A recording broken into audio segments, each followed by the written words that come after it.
This wasn't supposed to happen. I didn't plan this trip. I didn't expect what I saw, and I definitely didn't expect the #1 most Googled travel destination of 2025 to leave me absolutely speechless. When I first saw the data, I laughed. I thought, there's no way this is real, because this place, it wasn't Bali, it wasn't Paris, not Tokyo, not Dubai. It was somewhere different, unexpected, overlooked for years, a name I had barely heard of until it suddenly exploded on Google Trends. And that's when I decided, I had to go. I had to see what the internet couldn't explain. What I discovered was more than a destination. It was a portal into history, beauty, mystery, and something I still haven't quite shaken off. So, buckle up. Because I'm taking you inside the most Googled travel destination in the world. And trust me, you won't believe what's waiting there. The place? Tbilisi, Georgia. Yes, Georgia. Not the US state, but the country tucked between Europe and Asia, wrapped in the Caucasus Mountains and stitched together with centuries of empire, wine, poetry, and pain. And yet, right now it's the most searched travel destination in the world. Why?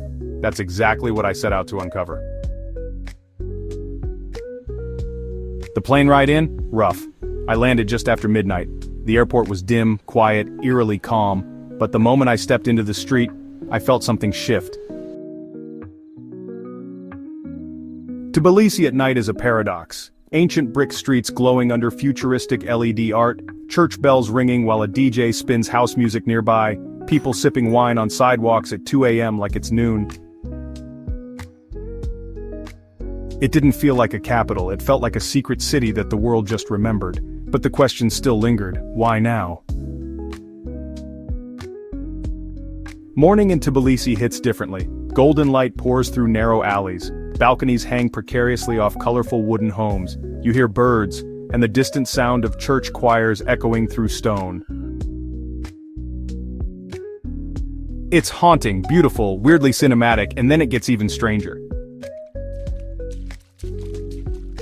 There are sulfur bathhouses underground, abandoned Soviet cable cars that still swing in the wind, and street dogs wearing GPS collars. I kid you not, they're tracked and cared for by the city. It's like every block tells a story, but there's still this tension. What brought the world here now? Georgia is old, like older than Rome old. It's the birthplace of wine. Yes, really, over 8,000 years of winemaking. And the people here, they don't just drink it, they breathe it. I got invited, no, dragged into a traditional feast called a supra, endless food, toasts every 5 minutes, poetry, singing, dancing, strangers treating me like I was long-lost family. But then, the mood shifted. One man raised a glass, looked me dead in the eye and said, "You're not just here for Instagram, right? You came to feel something?" I laughed nervously. But he didn't. He said, "Because if you're here just to take pictures, the city will swallow you whole." That's when I realized, this isn't a place for tourists, it's a place for seekers. So I hiked just outside the city to this ancient monastery carved right into a cliff. No guide, no signs, just a winding path, a few goats, and well, silence. And when I finally reached the top, breathless and sweating, there it was. A monk, just sitting there cross-legged, eyes closed, humming a tune that honestly felt older than time itself. He never opened his eyes, never spoke. But in that moment, up on that cliff, I felt something big, something small, something you just can't Google. And I think that's what everyone is chasing, not a destination but a feeling. Here's where it gets wild. I started digging into the search data while I was there, and what I found blew my mind. Since January 2025, Tbilisi solo travel is up 700%, Georgia digital nomad visa is up 1,200%. Best city for writers 2025, guess who topped the list? And it makes sense. Fast Wi-Fi, low cost of living, gorgeous cafes inside old libraries, and a culture that actually wants you to slow down. It's like the world's creatives suddenly woke up and said, "We need something real," and they all came here. But here's the twist no one's talking about. There's a sense of urgency in the air. Locals are whispering that change is coming. More flights, bigger hotels, global chains moving in. The city knows it's being discovered, and it's both excited and terrified.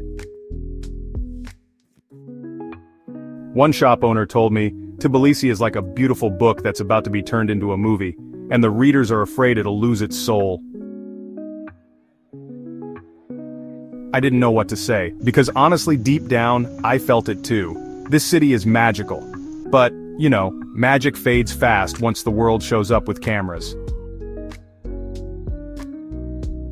On my last day, I didn't go to a tourist spot. I found a tiny bench overlooking the river, sat with a warm pastry, watched the city breathe, and in that quiet moment, it hit me. This whole trip wasn't about checking off a destination, it was about reconnecting, with curiosity, with history, with myself. That's the power of travel in 2025. The world is loud, but places like Tbilisi, they whisper. You just have to listen. So here's the big question, should you go to Tbilisi? Honestly, I don't know. If you're looking for a quick photo op or another trendy hotspot, you'll miss the point.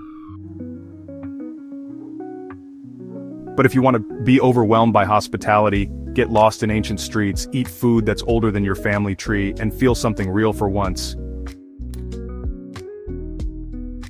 then yeah, you should go, but go quietly, go respectfully. And don't just visit, be present. Because, this isn't a place you just see, it's a place you feel. I came to Tbilisi because, well, the internet told me to. But I left with something it could never describe. If you made it this far, thank you. You're not just a viewer, you're a traveler. So hey, drop a comment. Have you ever visited a place that changed you? And hit subscribe for more honest, unfiltered journeys. Smash that like button if you're ready to pack your bags and chase something deeper. And remember, sometimes the most Googled places are the ones we need to find.